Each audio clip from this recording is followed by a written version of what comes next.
चले जी, measurement eight recognition, यानी कि जब आप इन्वेस्टमेंट प्रॉपर्टी को रिकॉग्नाइज करोगे तो उसको कैसे मेजर करोगे। And owned investment property shall be measured initially at its cost. Important बात क्या है? इंपॉर्टेंट बात यह है कि इन्वेस्टमेंट प्रॉपर्टी को इनिशियली मेजर किस पे करना है? इनिशियली मेजर जो है ना वो कॉस्ट पर करना है। ठीक है, आगे आप देखेंगे कि इन्वेस्टमेंट प्रॉपर्टी की सब्सिक्वेंट रिकॉग्निशन के मुख्तलिफ मॉडल्स हैं, लेकिन इनिशियली इन्वेस्टमेंट प्रॉपर्टी जो है उसको कॉस्ट पर आप रिकॉर्ड करोगे। Transaction cost shall be included in initial measurement. Transaction cost initial measurement का हिस्सा होगी, यानी कि जब आप प्रॉपर्टी खरीदते हो तो उसके साथ आप कमीशन पे करते हो और दूसरे ट्रांजेक्शन के कॉस्ट पे करते हो, वो सारे इसका हिस्सा है। The cost of a purchased investment property comprises its purchase price and any directly attributable expenditure. Directly attributable expenditure includes, for example, professional fees for legal services, property transfer taxes, and other transaction costs. ये सारी चीजें cost का हिस्सा बनेंगी। The cost of an investment property is not increased by। Investment property की cost में क्या शामिल नहीं होगा या किस चीज से इन्वेस्टमेंट प्रॉपर्टी की कॉस्ट को इंक्रीज नहीं करोगे? A, startup cost, unless they are necessary to bring the property to the condition necessary for it to be capable of operating in a manner intended by management। कोई startup की या कोई initial ऐसी cost है जो आपने इनकर करी है, उसको आप इन्वेस्टमेंट प्रॉपर्टी में शामिल नहीं करोगे। इन्वेस्टमेंट प्रॉपर्टी में इन्वेस्टमेंट प्रॉपर्टी की परचेज प्राइस आएगी और कोई भी डायरेक्टली एट्रीब्यूटेबल जो खर्चा होगा वो आएगा। Operating losses incurred before the investment property achieves the plan level of occupancy. अगर ऑपरेशंस के दरमियान कोई लॉसेस हुए हैं शुरू में इनिशियली, यानी कि आपने जब प्रोडक्शन शुरू करी, आप सॉरी प्रोडक्शन कह रहा हूँ, यानी कि आप रेंट पर देने गए चीज़ों को और उससे पहले आपने कोई नुकसान बर्दाश्त करा, वो नहीं आएगा। Abnormal amounts of wasted material, labour और other resources incurred in construction और डेवलपिंग दी प्रॉपर्टी, कोई भी एबनॉर्मल वेस्टेज होगी तो वो भी नहीं आएगी। ठीक है, ये पैराग्राफ्स मैं गो थ्रू तो कर रहा हूँ, लेकिन इतने ज़्यादा मुझे लगता है कि बहुत ज़्यादा इंपॉर्टेंट नहीं है। आपने जो IAS 16 में प्रिंसिपल्स पढ़े थे मोर और लेस वही है। If payment for an investment property is deferred, its cost is the cash price equivalent. The difference between this amount and the total payment is recognized as interest expense over the period of credit। यानी कि कभी कभार ऐसा होता है आपने investment property purchase करी तो आपने ट्रांजैक्शन पास कर दी, investment property debit bank credit, आपने उसी वक्त 100 रुपए की प्रॉपर्टी थी पे कर दी है। दूसरा तरीका ये होता है कि कभी कभार ऐसा होता है कि हम डेफर्ड पेमेंट्स पे जाते हैं, यानी कि हम बोलते हैं 100 की चीज़ें हम 1 साल बाद 110 देंगे, तो वो जो आप प्रॉपर्टी को रिकॉर्ड करोगे वो 100 पर ही करोगे। जो एक्स्ट्रा 10 आप पे करो वो आपका फाइनेंसिंग का एलिमेंट है, वो आपकी प्रॉपर्टी का कॉस्ट का हिस्सा नहीं बनेगा, बल्कि वो एक इंटरेस्ट एक्सपेंस होगा। One or more investment properties may be acquired in exchange for a non-monetary asset or assets, or a combination of monetary and non-monetary assets। एक या एक से ज्यादा इन्वेस्टमेंट प्रॉपर्टी को एक्सचेंज किया जा सकता है एक या एक से ज्यादा मॉनेटरी या नॉन मॉनेटरी एसेट्स के against. The following discussion refers to an exchange of one non monetary asset for another. नीचे दी गई डिस्कशन जो है वो एक नॉन मॉनेटरी एसेट को अगर दूसरे के साथ एक्सचेंज किया जाए तो क्या होगा, इसके बारे में है। ठीक है, but it also applies to all exchanges described in the preceding sentence.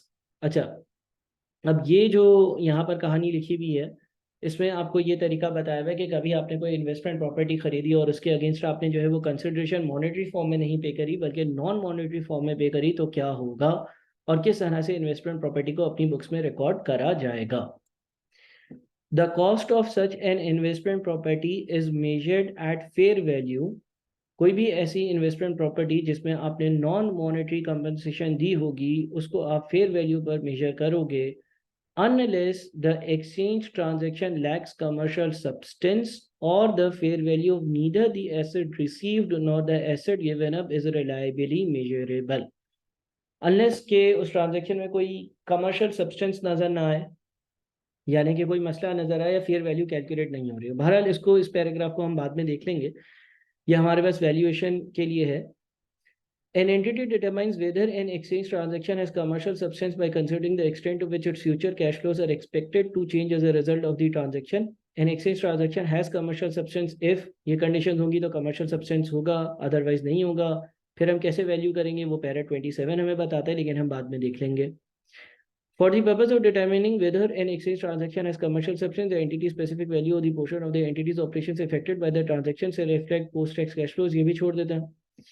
और 29 भी फिल वक्त हम छोड़ देते हैं। मेजरमेंट जो इनिशियल है ना वो आप यूँ समझ लें फिल वक्त के मेजरमेंट एंड रिकॉग्निशन के लिए ये मेन पैराग्राफ है, यानी कि आप उसको इनिशियली अपनी कॉस्ट पर रिकॉग्नाइज करोगे और अगर कोई भी ट्रांजैक्शन कॉस्ट होगी तो वो भी इसकी वैल्यू में कैपिटलाइज हो रही होगी। अच्छा, मेजरमेंट आफ्टर रिकॉग्निशन, यानी कि अब आपने एसेट जो है वो रिकॉर्ड कर लिया, अब उसके बाद क्या करना है? Accounting policy, with the exception noted in paragraph 32A, an entity shall choose as its accounting policy either the fair value model in paragraphs 33 to 35 or the cost model in paragraph 56. Initial measurement cost per होगी, और उसके बाद या तो आप fair value model पर जा सकते हो या फिर आप जो है ना वो कॉस्ट मॉडल पर जा सकते हो। And shall apply that policy to all of its investment property. देखें, आप वापस से पढ़े, उसने बोला है कि 32A पैराग्राफ में मैं कुछ एक्सेप्शन बता रहा हूँ, उसके अलावा, उस एक्सेप्शन के अलावा एंटिटी को अपनी पॉलिसी डिसाइड करनी होगी। या तो वो फेयर वैल्यू मॉडल इस्तेमाल करेगी जिसकी डिस्कशन 33 टू 55 पैराग्राफ में, या फिर वो कॉस्ट मॉडल यूज करे जिसकी डिस्क्रिप्शन 56 पैराग्राफ में। And shall apply that policy to all of its investment property. और वो जो भी उसने फेयर वैल्यू मॉडल डिसाइड किया तो fair value model, cost model decide किया तो कॉस्ट मॉडल, वो अब अपने सारी इन्वेस्टमेंट प्रॉपर्टी पे उसने अप्लाई करना होगा। ऐसा नहीं है पिक एंड चूज करें यहाँ पर ये वहाँ पर वो, हर जगह पर सेम मॉडल अप्लाई करना होगा।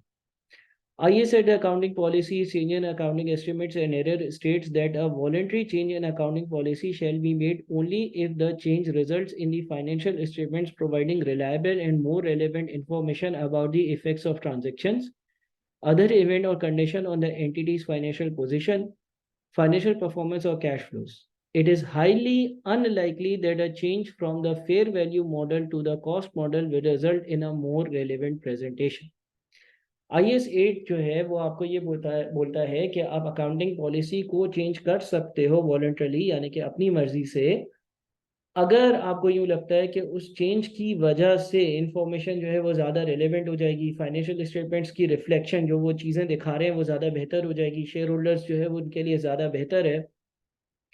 लेकिन यहाँ पर उसने लिखा हुआ है कि it is highly unlikely that a change from the fair value model to the cost model will result in a more relevant presentation. यानी कि वो ये कहते हैं कि जो केसेस हम पढ़ रहे हैं ना उसमें ये हाईली अनलाइकली है कि change from fair value to cost model जो है उससे प्रेजेंटेशन बेहतर हो रही हो। This standard requires all entities to measure the fair values of investment property for the purpose of either measurement if the entity uses the fair value model or disclosure if it uses the cost model। अब ये बड़ी important बात है, बोलते हैं चाहे आप fair value model use करो चाहे आप कॉस्ट मॉडल यूज करो, मैं वो आपको बाद में समझा दूंगा कि फेयर वैल्यू मॉडल कैसे यूज करना है, कॉस्ट मॉडल कैसे यूज करना है। लेकिन बोलता है कि अगर आप फेयर वैल्यू मॉडल यूज करोगे तो फेयर वैल्यू ढूंढोगे, बिल्कुल ढूंढेंगे। अगर आप कॉस्ट मॉडल यूज करोगे तो भी फेयर वैल्यू जो है वो ढूंढोगे और अपने फाइनेंशियल स्टेटमेंट में डिस्क्लोजर्स में दिखाओगे, यानी कि नोट्स टू द अकाउंट्स में फेयर वैल्यू दिखाओगे। आप मेन जो अकाउंटिंग कर रहे होगे balance sheet, profit and loss account में, वो चाहे कॉस्ट मॉडल पे कर लो, लेकिन उस एसेट की जो फेयर वैल्यू होगी वो आप नोट्स टू द अकाउंट्स में दिखाओगे। An entity is encouraged but not required to measure the fair value of investment property on the basis of a valuation by an independent valuer who holds a recognized and relevant professional qualification and has recent experience in the location and category of the investment property being valued। बोलते हैं एक entity को हम encourage करते हैं, लेकिन ज़रूरी नहीं है, लेकिन हम इनकरेज करते हैं कि जो आप वैल्यूएशन करवाओ वो किसी इंडिपेंडेंट बंदे से करवाओ जो एक्सपर्ट हो। अब 32A क्या था? 32A एक एक्सेप्शन पैराग्राफ था, और with the exception noted in paragraph 32A, याद है हमने यहाँ पे पढ़ा था कि 32A में अगर कोई एक्सेप्शन लिखी हुई है तो वो अप्लाई होगी, अदरवाइज आप ये काम करोगे कि आप फेयर वैल्यू या कॉस्ट मॉडल यूज करोगे और फिर वही मॉडल अप्लाई करते रहोगे। तो एक्सेप्शन क्या? एन एंटिटी में a choose either the fair value model or the cost model for all investment property backing liabilities that pay a return linked directly to the fair value of or returns from specified assets including the investment property, and B choose either the fair value model or the cost model for all other investment property regardless of the choice made in A above। देखिए, पहले तो उसने बोला था कि आप सारे assets पे या तो फेयर वैल्यू मॉडल यूज करोगे या तो कॉस्ट मॉडल यूज करोगे। फिर उसने उसकी एक एक्सेप्शन है, उसने बोला कि एक एंटिटी या तो फेयर वैल्यू या तो कॉस्ट मॉडल यूज कर सकती है उन इन्वेस्टमेंट प्रॉपर्टीज के लिए, फॉर ऑल इन्वेस्टमेंट प्रॉपर्टीज, उन सारी इन्वेस्टमेंट प्रॉपर्टीज के लिए, backing liabilities that pay a return linked directly to their fair value or returns from specified assets including the investment property। अगर कोई ऐसी इन्वेस्टमेंट प्रॉपर्टी है जिसके पीछे कोई लायबिलिटी है और वो जो रिटर्न देती है वो उनकी फेयर वैल्यू से डायरेक्टली लिंक्ड है, तो उसके लिए आप फेयर वैल्यू या कॉस्ट मॉडल में से कोई भी एक इस्तेमाल कर सकते हो, और दूसरी चीज़ों के लिए अपनी मर्जी से फेयर वैल्यू और कॉस्ट मॉडल इस्तेमाल कर लेना, तो इसमें डिफरेंस आ सकता है। अब ये अगेन एक कॉम्प्लेक्स पैराग्राफ है, तो इस एक्सेप्शन को हम इतना ज़्यादा लिफ्ट नहीं कराते फिलहाल। हम सिर्फ दिमाग में ये रखते हैं कि भाई इन्वेस्टमेंट प्रॉपर्टी के हिसाब से या तो फेयर वैल्यू या तो कॉस्ट मॉडल पर जाना है, लेकिन उसकी कोई एक्सेप्शन ज़रूर है। और उस एक्सेप्शन में दो क्लासिफिकेशन हो जाएंगी। एक वो वाले एसेट्स जिनकी इनकम उनकी फेयर वैल्यू से लिंक्ड है, उनको फेयर वैल्यू या कॉस्ट पर मेजर कर दो, और फिर दूसरे सारे एसेट्स के लिए फेयर वैल्यू या कॉस्ट मॉडल यूज़ कर लो। लेकिन अब ये जो दो रास्ते हैं, इसमें ऐसा नहीं है कि ये वाले जो एसेट्स हैं इनके में भी इतनी सारी बाइफिकेशंस करो, सारे फेयर वैल्यू या सारे कॉस्ट मॉडल, दूसरे सारे एसेट या तो सारे फेयर वैल्यू या तो सारे कॉस्ट मॉडल। फिर इसी की कुछ एक्सप्लेनेशंस हैं, तो इसको मैं फिल वक्त इग्नोर करता हूँ। हम डायरेक्टली फेयर वैल्यू मॉडल पर चले जाते हैं कि अगर कोई company fair value model use करती है ना तो क्या होगा। ठीक है ना, फेयर वैल्यू मॉडल और कॉस्ट मॉडल दो मॉडल्स की इजाज़त है ना। After initial recognition, an entity that chooses the fair value model shall measure all of its investment properties at fair value except in the cases described in paragraph 53. अगर एक entity fair value model use करती है तो वो अपनी सारी investment property को fair value पर ही मेजर करेगी, सिवाय कोई एक्सेप्शन हो जो कि पैराग्राफ 53 में लिखी गई है। तो a gain or loss arising from a change in the fair value of investment property shall be recognized in profit or loss for the period in which it arises. अगर fair value के change की वजह से कोई फायदा या नुकसान होगा तो वो आप directly profit and loss account में बुक करोगे, investment property debit, PNL credit, या पीएनएल डेबिट और investment property credit. When measuring the fair value of investment property in accordance with IFRS 13, an entity shall ensure that the fair value reflects, among other things, rental income from current leases and other assumptions that market participants will use when pricing investment property under current market conditions. यानी कि investment की fair value determine करते हुए बहुत सारी चीज़ों का ख्याल रखना, वो कितना कमा कर दे रही है और वो कितने में बिकेगी, सारी चीज़ें। When a lessee uses the fair value model to measure, चले इनको हम स्किप कर देते हैं। हम एक चीज़ तो मेन पढ़ चुके हैं, हमें एक आइडिया हो चुका है कि फेयर वैल्यू मॉडल कैसे अप्लाई करना है, लेकिन आगे इसकी एक्सेप्शंस वगैरह जितनी भी पैराग्राफ्स होंगे वो जब हम डिटेल में इस स्टैंडर्ड की चीज़ें कर रहे होंगे तो हम देख लेंगे। ठीक है। अच्छा, मेरे ख्याल में IFRS 16 वाला पैराग्राफ अगर हम स्किप करते हैं, ये देख लेते हैं। चले क्या लिखा हुआ है यहाँ पर। चले हम डिस्कस कर ही लेते हैं। When measuring the fair value of investment property in accordance with IFRS 13 and addition, ये तो हमने देख लिया। When a lessee uses the fair value model to measure an investment property that is held as a right for use, it shall measure the right of use asset and not the underlying property at fair value. या फिर 16 से relevant है, बहरहाल चले skip ही कर देते हैं, इधर से चलते हैं। In exceptional cases, there is clear evidence when an entity first acquires an investment property or when an existing investment property first becomes investment property after a change in use, that the variability in the range of reasonable fair value measurements will be so great and the probability of the various outcomes so difficult to assess that the usefulness of a single measure of fair value is negated. This may indicate that the fair value of the property will not be reliably measurable on a continuing basis. कभी कभार ऐसा होता है कि आप किसी asset की जो फेयर वैल्यू है ना वो कंटिन्यूस बेसिस पर रिलायबली मेजर नहीं कर सकते। आपने कोई ऐसी जगह पर कोई प्रॉपर्टी ले ली जिस जगह के हालात कभी बहुत अच्छे होते हैं और कभी बहुत बुरे होते हैं, और इसलिए उसकी प्राइसेस जो है वो बहुत ज़्यादा फ्लक्चुएट होती रहती हैं, तो आप उसको फेयर वैल्यू पर वैल्यू नहीं कर सकते। मिसाल के तौर पर आपने किसी एक ऐसी सोसाइटी में प्लॉट ले लिया जहाँ पर कभी तो है ना ऐसा होता है कि वो बहुत ही सब तारीफ कर रहे होते हैं, वाह भाई क्या बेहतरीन सोसाइटी है, और उसकी रेट जो है वो बहुत ज़्यादा हो जाते हैं। अगले साल जो है वो वहाँ पर कोई ना कोई मसला हो जाता है और उसकी वजह से प्रॉब्लम सामने आते हैं और रहने वाले लोग कहते हैं नहीं यार यहाँ तो बहुत मसले हैं, और उसके रेट बिल्कुल गिर जाते हैं। तो इस केस में फेयर वैल्यू को मेजर करना बड़ा मुश्किल हो सकता है, और फिर उसके लिए उसने कहा कि आप पैराग्राफ नंबर 53 ज़रूर देखना। अच्छा, पैराग्राफ नंबर 53 जो था ना वो इसकी ही एक्सेप्शन थी कि इनिशियल रिकॉग्निशन के बाद अगर आप सारी चीज़ों को फेयर वैल्यू को मेजर कर रहे हो तो करते रहना, लेकिन पैराग्राफ नंबर 53 देखते रहना। तो वो 53 हम फिर बाद में देखेंगे, उसकी तरफ ही आ रहा है। In determining carrying amount of investment property under the fair value model, an entity does not double count assets or liabilities that are recognized as separate assets or liabilities. For example, equipment such as lifts or air conditioning is often an integral part of a building and is generally included in the fair value of the investment property rather than recognized separately as property, plant and equipment. जब आप किसी asset की carrying amount या fair value model के हिसाब से देख रहे होगे तो बहुत सारी ऐसी चीज़ें होंगी जो आपकी बिल्डिंग का इन बिल्ड पार्ट होंगी, तो उसकी अलग से वैल्यूएशन नहीं करवाना। मिसाल के तौर पर लिफ्ट इंस्टॉल हुई है, बिल्डिंग में एयर कंडीशनिंग यूनिट लगा हुआ है, तो वो बिल्डिंग की फेयर वैल्यू में शामिल हो जाएगा। ऐसे नहीं आप बिल्डिंग की फेयर वैल्यू अलग लिखो और फिर आप उस एसेट की वैल्यू पीपीई के हिसाब से अलग लिखो। दूसरी example, if an office is leased on a furnished basis, the fair value of the office generally includes the fair value of the furniture because the rental income relates to the furnished office. When furniture is included in the fair value of investment property, an entity does not recognize that furniture as a separate asset. आपने एक office जो कि मुकम्मल तौर पर जो है ना वो फर्निश था, वो किसी को किराए पर दिया और आपने उसकी फेयर वैल्यू कैलकुलेट करवाई, तो वो जो फेयर वैल्यू होगी मोस्ट लाइकली उसमें जो फर्नीचर है उसकी फेयर वैल्यू भी शामिल होगी। तो अगेन उसने कहा कि ऐसा नहीं करना कि आप जो है वो ऑफिस की फेयर वैल्यू अलग लिख रहे हो अपनी बुक्स में और फिर आप बोल रहे हो कि मेरे पास इसमें तो इतना सारा फर्नीचर भी है, उसकी अलग अलग एक फेयर वैल्यू है। वो दोनों एक साथ रिकॉग्नाइज करना। The fair value of investment property excludes prepaid or accrued operating lease income because the entity recognizes it as a separate liability or asset. Operating lease यानी कि किसी को किराए पर कोई चीज़ दी है, कोई इन्वेस्टमेंट प्रॉपर्टी दी है, तो फेयर वैल्यू में उसको शामिल या उसको माइनस नहीं करना। किसी से किराया रिसीव करना है तो वो आपका रिसीवेबल है, करंट एसेट में आएगा। पे और ज़्यादा उसने पे कर दिया तो वो आपकी एक लाइबिलिटी है, आप बाद में उसको वो सर्विस दोगे। The fair value of investment property held by a lessee as a right of use asset reflects expected cash flows, including variable lease payments that are expected to become payable. चलें ये lease से relevant है, ये अभी छोड़ देते हैं। ये IAS 37 के हिसाब से कुछ डिस्क्लोजर्स देने होंगे, उसके बारे में है। हाँ जी, अब आते हैं inability to measure fair value reliably. कभी कभार ऐसा होता है कि आप जो है वो फेयर वैल्यू रिलायबली मेजर नहीं कर पाते हो किसी पर्टिकुलर एसेट की।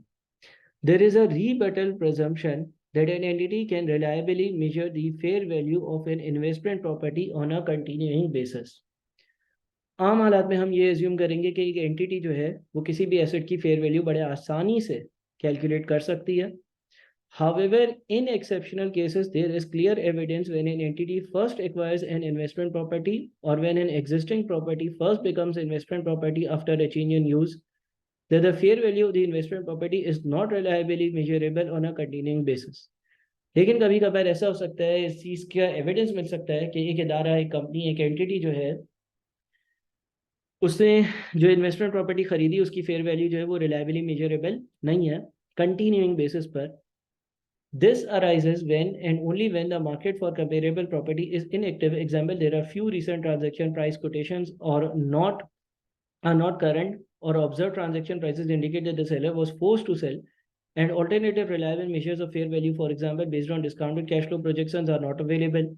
If an entity determines that the fair value of an investment property under construction is not reliably measurable but expects the fair value of the property to be reliably measurable, when construction is complete, it shall measure that investment property under construction at cost until either its fair value becomes reliably measurable or construction is completed, whichever is earlier. अगर कोई entity ये समझती है कि एक particular investment property की fair value, क्योंकि वो अंडर कंस्ट्रक्शन है, रिलायबली मेजर नहीं हो सक रही, और उसको ये पता है कि या वो एक्सपेक्ट करता है कि इस प्रॉपर्टी की फेयर वैल्यू तब रिलायबली मेजर हो जाएगी जब कंस्ट्रक्शन पूरी हो जाएगी।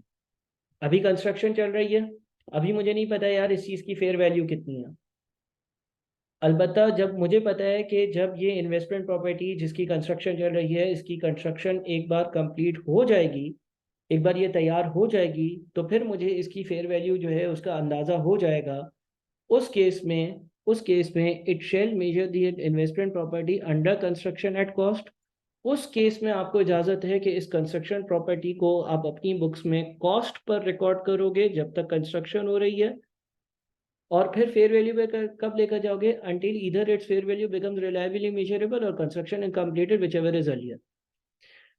और जैसे ही आपको इस कंस्ट्रक्शन प्रॉपर्टी की फेयर वैल्यू पता चल जाएगी या ये कंप्लीट हो जाएगी और आपको पता चल जाएगी, तो फिर आप इसको कॉस्ट मॉडल पे लेकर जा सकते हो। यानी कि कोई ऐसी प्रॉपर्टी जो कंस्ट्रक्ट हो रही है, जो बन रही है और उसके बनने की वजह से उसकी कोई फेयर वैल्यू हमें मिल नहीं रही है, तो उसको हम कॉस्ट पे रिकॉर्ड करके बाद में फेयर वैल्यू पे लेकर जा सकते हैं। वैसे ये अलाउड नहीं था, वैसे तो आपने या तो कॉस्ट पे ही रहना है या तो फेयर वैल्यू पर ही रहना।